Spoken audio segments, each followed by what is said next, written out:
Welcome everybody to another Sunday message moment. I'm here with a few people from our illustrious Sockham crew, and we are going to be continuing our series on Let the Psalms Speak. So what we'd love to do is just introduce these guys so that you get to know them a little bit better, and then they're going to just have free reign to talk about whatever Psalms they like, and hopefully we'll all learn something from them. So let's start with Amy. Amy, tell us a little bit about yourself. What's your favourite animal? Something like that. My favourite animal, well, if you can call it an animal, is a wedge-tailed eagle. Yeah, it's an animal. I mean, it's a bird, so some people find it not an animal. But anyway, I do. It's my favourite because it's majestic, it's beautiful, and it's the biggest bird of prey we have in Australia. Awesome. Beautiful bird. Yeah, let's stay with this theme because this will be interesting to hear what everyone shares. And up in my top corner, we have Simon. Simon, say hello. Hello, everyone. Welcome. Tell us about your favourite animal. My favourite animal is Max, and he's a King Charles Cavalier, and we've had him for 11 years. That is very he's adorable. So, yeah, so we love him very much. So, yes. Yeah. Before we started filming, Simon showed us Max's new haircut, and I can definitely agree he is very adorable. And in my bottom corner today, I have Kate. How are you doing, Kate? Hi, I'm good, thanks. Yeah. And tell us about your favourite animal, because that's the theme for today. So my favourite animal would be a tiger. And I've just always loved tigers. I think they're just, the beauty of them, they're magnificent. And if I could, I would love just to cuddle one, but I'm not going to. But they're just, to me, they're a beautiful beast. Hey, good self-control. That might not end well. And I feel like I have to contribute. I love frogs and hippos because they are awkward and a little bit ugly and somewhat dangerous, and I like them. Which do you like more? Do you like frogs more than hippos, or the other way around? It's pretty close. I think, frogs just more than hippos, only just. Okay. Yeah, but good clarification. The point of today, now that you've gotten to know these guys a little bit better, the point of today is actually to let the Psalms speak. So what we're going to do is, like we've done other weeks, share about a Psalm that's impacted us in some way and how it's done that, why we've picked that one, what God is saying through that. And we're going to kick off with Amy first. We're just going to follow the same pattern. Tell us about what you've been focusing on this week. Awesome. Well, I've picked Psalm 42, and I'm going to read the whole thing and then talk a little bit about it. So here goes. A psalm for the suffering and redemption. I long to drink of you, O God, drinking deeply from the streams of pleasure flowing from your presence. My longings overwhelm me for more of you. My soul thirsts, pants, and longs for the living God. I want to come and see the face of God. Day and night my tears keep falling, and my heart cries out for your help. While my enemies mock over me and say, "Where is this God of yours? Why doesn't he help you?" So I speak over my heartbroken soul. Take courage. Remember when you used to be right out in front, leading the procession of praise, when the great crowds of worshippers gathered to go into the presence of the Lord. You shouted with joy as the sound of passionate celebration filled the air, and the joyous multitude of lovers honored the festival of the Lord. So then, my soul, why would you be depressed? Why would you sink into despair? Just keep hoping and waiting on God, your Saviour. For no matter what, I will still sing with praise, for living before his faith is my saving grace. Here I am depressed and downcast, yet I will still remember you as I ponder the place where your glory streams down from the mighty mountaintops, lofty and majestic, the mountains of your awesome presence. My deep need calls out to the deep kindness of your love. Your waterfall of weeping sent waves of sorrow over my soul, carrying me away, cascading over me like a thundering cataract. Yet all day long, God's promises of love pour over me. Through the night, I sing of his songs, for my prayer to God has become my life. I will sing to God, "You are my mountain of strength. How could you forget me? Why must I suffer this vile oppression of my enemies, these heartless tormentors who are out to kill me? Their wounding words pierce my heart over and over while they say, "Where is this God of yours?" So I say to my soul, "Don't be discouraged, don't be disturbed, for I know my God will break through for me. Then I'll have plenty of reasons to praise him all over again. Yes, living before his faith is my saving grace." And I should say that was from the Passion Translation. I was wondering which one. It's beautiful. Yeah. So I was asking God this week which psalm I should pick, and I don't often read the psalms, so I didn't have, oh, I like this one, this is my favorite. I was like, God, I need you to tell me which one to do. And he pointed Psalm 42 out and I read it, and immediately I was like, this is how I've felt over the course of the last 4 months or 8 months, 9 months, however long we've been in this situation that we've been in. Yep. And I feel as if at the moment, the last few words of that psalm is kind of coming to pass. And it says, "For I know God will break through for me. Then I'll have plenty of reasons to praise him all over again. Mm. Yes, living before his face is my saving grace." Mm.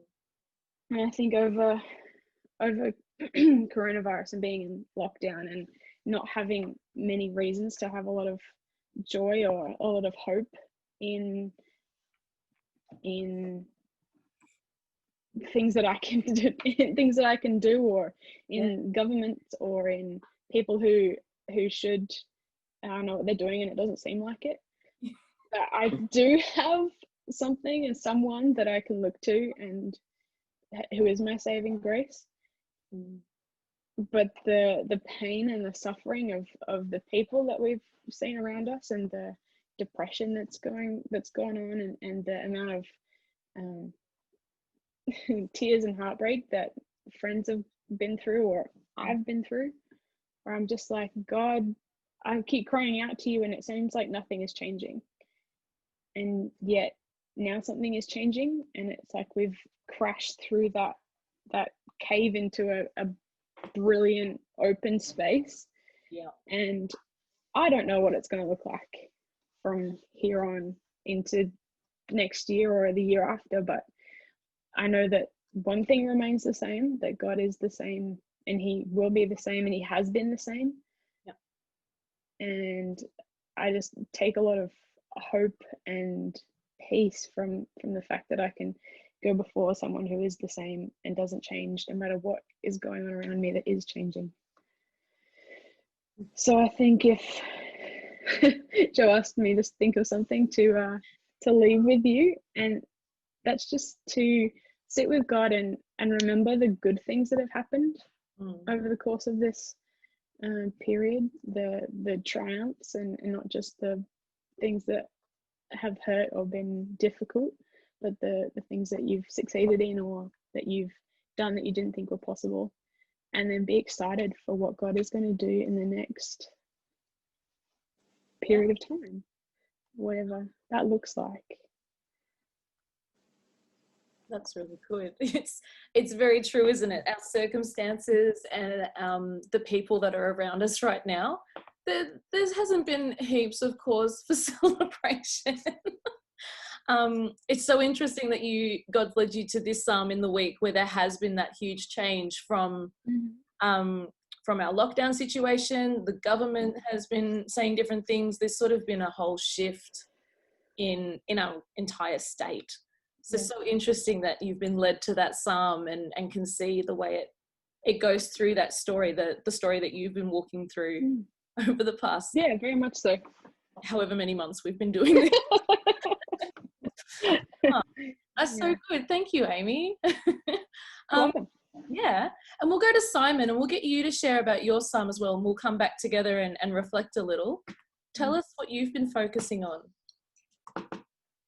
I was going to pick Psalm 23, but someone else picked that one. So I chose Psalm 57, and you might recognize this one as a hymn. And I've chosen to paraphrase it as a bit of a prayer to God. So in summary, the reason why I picked this is because it describes my personal walk with God, but in the context of where I fit into the world, right? So it has, my sort of, it's the personal and sort of corporate focus. So if using Psalm 57 as a prayer, I'd pray, Father, I choose to take refuge under the shadow of your wings. I cry out to you. I confess my sins and receive your forgiveness in the name of your Son, Jesus, who you sent from heaven to save me. And even in the world full of ravenous beasts, I choose to sing. Be exalted, O God, above the heavens, and let your glory be all over the earth.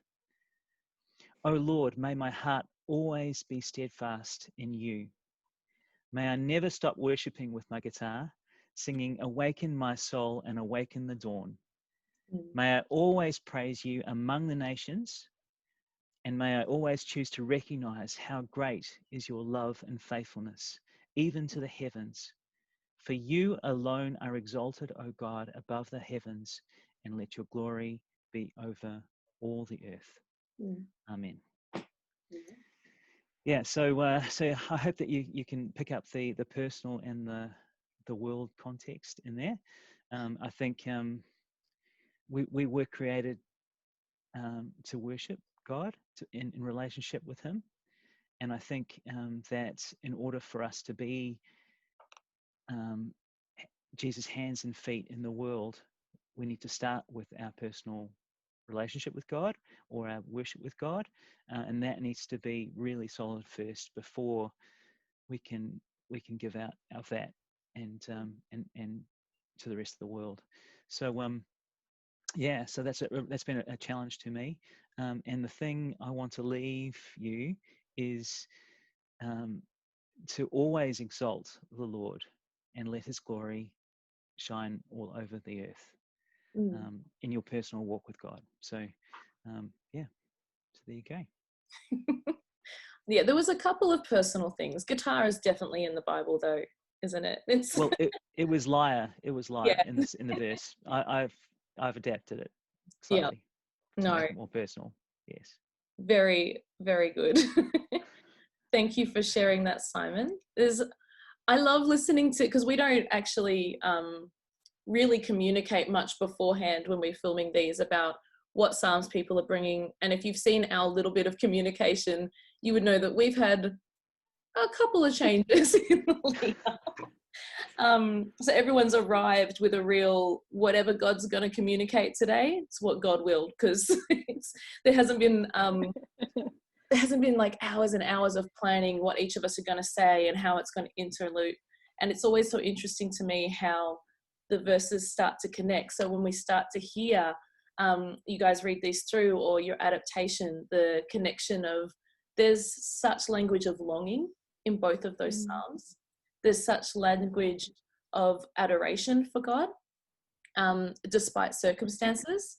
So maybe to complete the picture, Kate, we need you to bring what you've got prepared today. Yeah, for sure. And it's really interesting. And I was kind of thinking that too, Jo, and as I've pondering on what I'm about to share, and just how this has kind of flowed this way, is actually pretty cool. But one thing I just want to say, that I haven't spent a lot of time in the Psalms. But the one thing I love about the Psalms is just the spiritual wealth that they have. So there's a whole bunch of different types of Psalms. So the Psalms of lament, of wisdom, there's royal Psalms, that's just a few of them. And so for me, it's just one of these things that it's just a place where I can go and find comfort and find help and support, throughout the whole book. There's just, such a wealth in there. But one particular Psalm that I do really enjoy is Psalm 24, which is a bit of a Psalm of thanksgiving or praise, or, sort of even more worship, rejoice. So I'll just read that. So it's a Psalm of David. The earth is the Lord's and the fullness thereof, the world and those who dwell therein. For he has founded it upon the seas and established it upon the rivers. Who shall ascend the hill of the Lord? Who shall stand in his holy place? He who has clean hands and a pure heart, who does not lift up his soul to what is false and does not swear deceitfully. He will receive blessing from the Lord and righteousness from the God of his salvation. Such is the generation of those who seek him, who seek the face of the God of Jacob. Lift up your heads, O gates, and be lifted up, O ancient doors, that the King of glory may come in. Who is this King of glory? The Lord strong and mighty, the Lord mighty in battle. Lift up your heads, O gates, and lift them up, O ancient doors, that the King of glory may come in. Who is this King of glory? The Lord of hosts, he is the King of glory. And yes, Amy, I am going to give you a little bit of context here. Love it. So this psalm is said to have been written around the story of 1 Samuel 4, in where Israel go out to fight the Philistines and they take the Ark of the Covenant into battle with them, which was actually from a wrong motive. And because they treated the Ark in that way, it was a disrespect to God. They treated it like a magic box, and that they assumed that by just having the Ark with them, that they would be successful in battle. However, this wasn't the case, and Israel was devastatingly defeated by the Philistines. And as a part of that, the Philistines actually captured the Ark and took it back to their region with them. Now, also just for times, I will move through that quickly. So basically, the Ark caused some destruction while it was in the region of the Philistines. It caused them some havoc. So they ended up saying, we don't want this anymore. We're going to send it back. So the Ark was returned to the Israelites. So that's just a bit of version. bit of background for you, Amy. Yeah. Thank you. I appreciate it. That's good.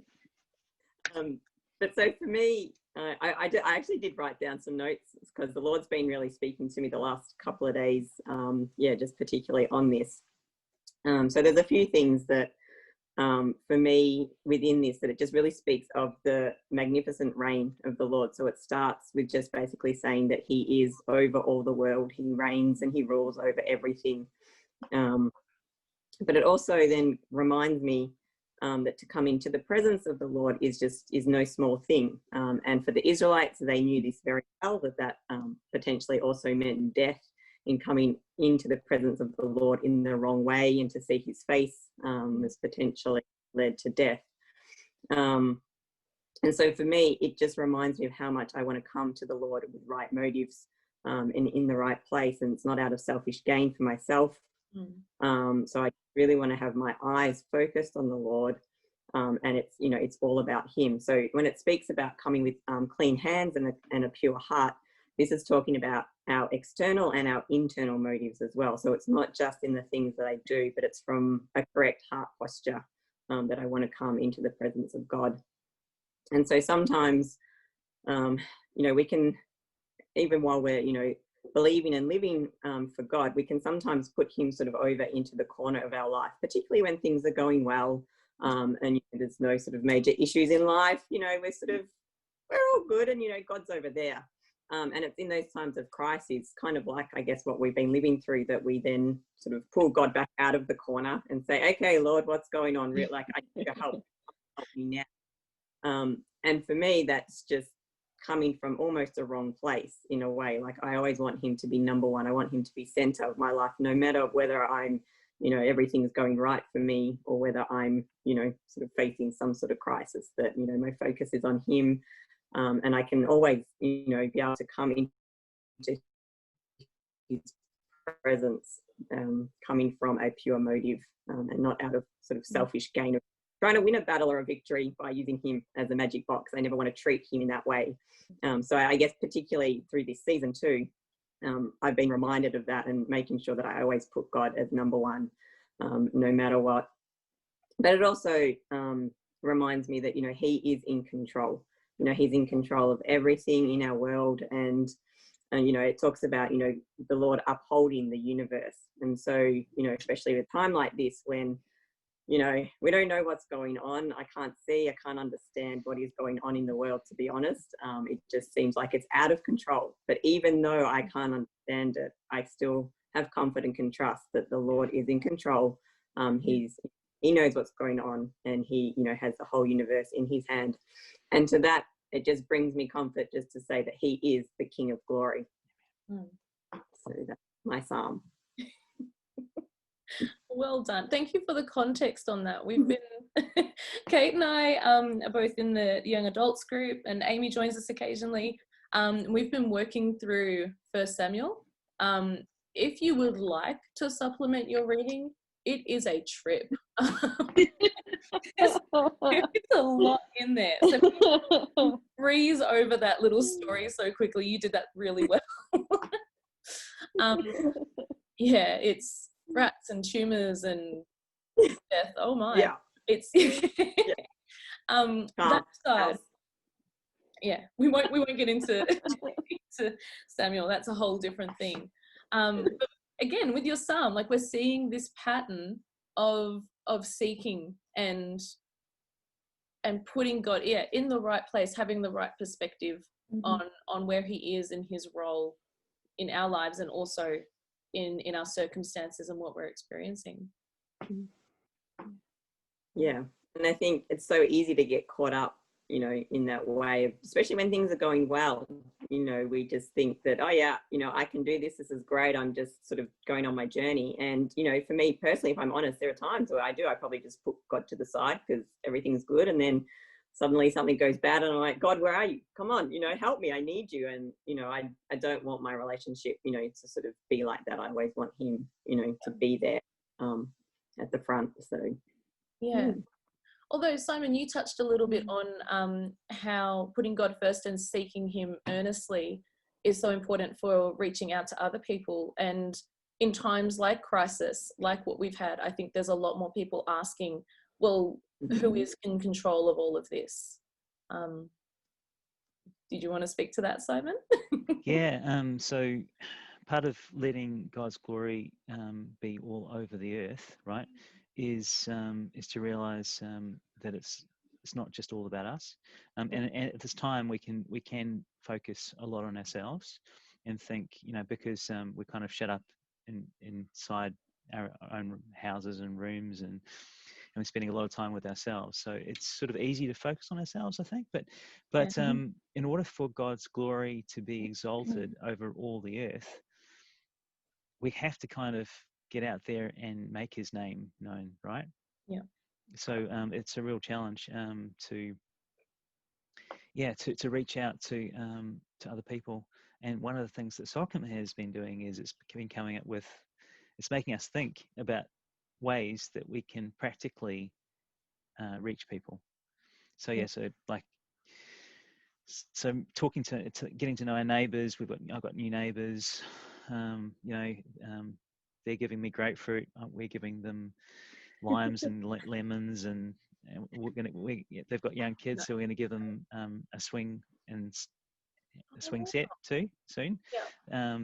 That's stuff like that. So we're getting to know them, and people at work. I've got a new job, so getting to know them. I've had a chance to ask them what faith they have, and what they believe in, and then should be able to share my faith.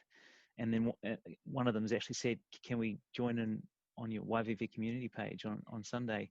You know, when you're leading worship." So that's pretty cool. So they're joining our church in a way. Welcome but if you're watching. Yeah. So and you talked about common things amongst all these psalms, and I would say that one thing over all the earth is that there's been very few things that have hit the whole world at the same time, where we're all subject to it, like COVID, right? There's been very, very few things. In my lifetime, it's really been the only thing that has hit everybody in the world, regardless of their faith, their background, ethnicity.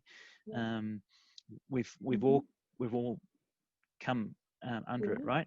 And so what's our response as Christians? And what would God have for this, right? And I think that it's actually quite a healthy exercise that God has for us, is to how do we respond to this? And I think that the fact that we're coming through this and going around the other side means that I think we'll be very well equipped to face anything else that comes our way, right? Yes, that's one thing. When we talk about all over the earth, we've faced this all over the earth.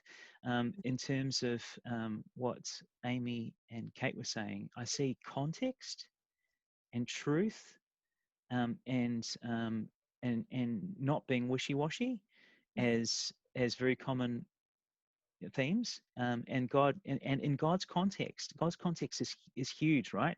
Because there are things that He calls us to be and stand up for that's right, but you could stand up for those things in the wrong way and it would be completely wrong, right? So there are some things, so God calls us as Christians to have His perspective and His reasons for doing things, a bit like the ark thing, right?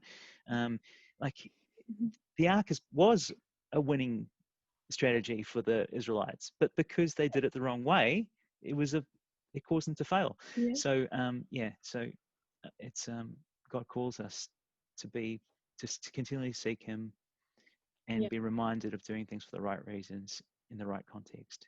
It's really good. And it's such a good point. Like, that we haven't had a great war in our country, at least. A lot of the other wars, like, everyone was at war, everyone was affected, everyone had to sacrifice for a greater cause. And now it seems to be there's particular countries that are war affected, but we are pretty comfortable. And there's other bits and pieces that, there hasn't been that sacrifice that asks for camaraderie that we've experienced here. And I don't ever like using the term that everything happens for a reason. I think there are some things that are just ugly and pointless. I do believe that God can redeem all things for a purpose. So reflecting on this lockdown, Amy, some of the stuff that you touched on, looking back and going, what was redeemed in this circumstance? What was beneficial?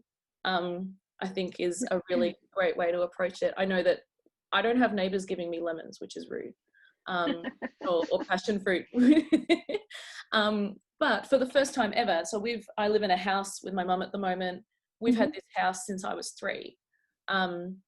And we've had different neighbours all the time. And the neighbours that have lived next door to us for a little while, we've never met. And during lockdown, got a puppy. The kids realised very quickly that there was a dog. And now my dog runs away to go and visit them because they've made a habit of coming over and just borrowing my dog. That's so cute. It is. It's really cute and nice. But for the first time ever, we have, and there's other cool stories with my neighbours, we have relationship with neighbours that we've lived next to for nearly 30 years. So while I can sort of be like, masks are inconvenient and it's been a terrible time being in my kitchen for 6 months, there's been relationships that have just never had opportunity to thrive despite living right there, that this circumstance has redeemed. So for me, Amy, that would be one of the positives that I took away. Were there any other things that have been really stand out to you? Well, at the beginning of coronavirus, all my family were living in the same house. My brother came back from Perth and we got the opportunity to share with each other some of the really challenging but wonderful things that happened to us when we were children that affected us and we had to deal with as adults. And the being open and honest with each other and still being a family, even though we have grown up and moved out or got married or those kinds of things, it was really special and a tender moment where we were real with each other, and wouldn't have happened without coronavirus. So I'm grateful for that part of being family together. And I can't say that all the times that home being with family have been wonderful, as I'm sure all of you can't either, but some of it's been amazing. And then I think of things like being outside and seeing families with their kids walking, or kids playing on playgrounds and they haven't done or I haven't seen since I was a kid, and people walking up and down the street and talking over fences and things like that, where it's changing the way that we interact with each other, rather than, I don't know, going to work and then coming home and shutting the garage door and going about life and then opening the garage door and going back to work. We kind of it's different because it's had to be, because we haven't had the interactions at work. And I really like that. I really, really like it, because it's what we should be doing, or what community is like, or lots of those, whatever you want to call it. No, I agree. There's been a forced engagement, which has led to, I think, a redemption of community for a lot of people. Yeah. And I think it's a special thing that we would have maybe lost from previous generations if this hadn't have happened. So I think the fact that it has, and we understand what community looks like because we've had an absence of it, is going to be really important for the world. Yeah, so good. Yeah, I really agree with that. And I think what I'm hearing from a lot of people is that, that community feel, particularly within neighborhoods. And that just, it seems to be the common theme, that people are really starting to, just get to know, their community and their neighbors more. And there's just such, for me, it just feels like there's much more of a community feel around people as well. And I probably shouldn't say this, but I met some of my neighbors I've waved to them in the street, but I actually had a conversation with them for the first time, I don't know, a month or so ago, and we've been neighbors across the street for 10 years. That's due to numerous reasons. I was traveling a lot, but anyway, so things like that, which I probably should have made more of an effort earlier, but there's things like that are happening. And I've now got to know some more neighbors in my street too. So it's really nice in that. And I think, previous generations, they used to have more of a community neighborhood. I mean, I remember growing up as a kid, we'd play in the street with other kids, and you don't often see a lot of that these days, which I've started to see that too in my street, because I live in a dead end street. And there's, cricket bats, and there's actually some neighbors put out like a basketball hoop ring thing and with a couple of balls and said, hey, shoot some hoops, anyone who's walking past. And it's so nice to see that. So I think that there's redemption even of those things. And so I don't for a second want anyone to hear God caused coronavirus so that we could redeem community. I don't believe that. I do believe that God used the opportunity of coronavirus to do these things, to allow us to reconnect, to reflect on things, to have people asking questions, when we're in a crisis about who is God, how do I seek him, am I seeking him in the correct way right now, how am I celebrating and worshiping? That's, want to be really clear, don't think God caused coronavirus.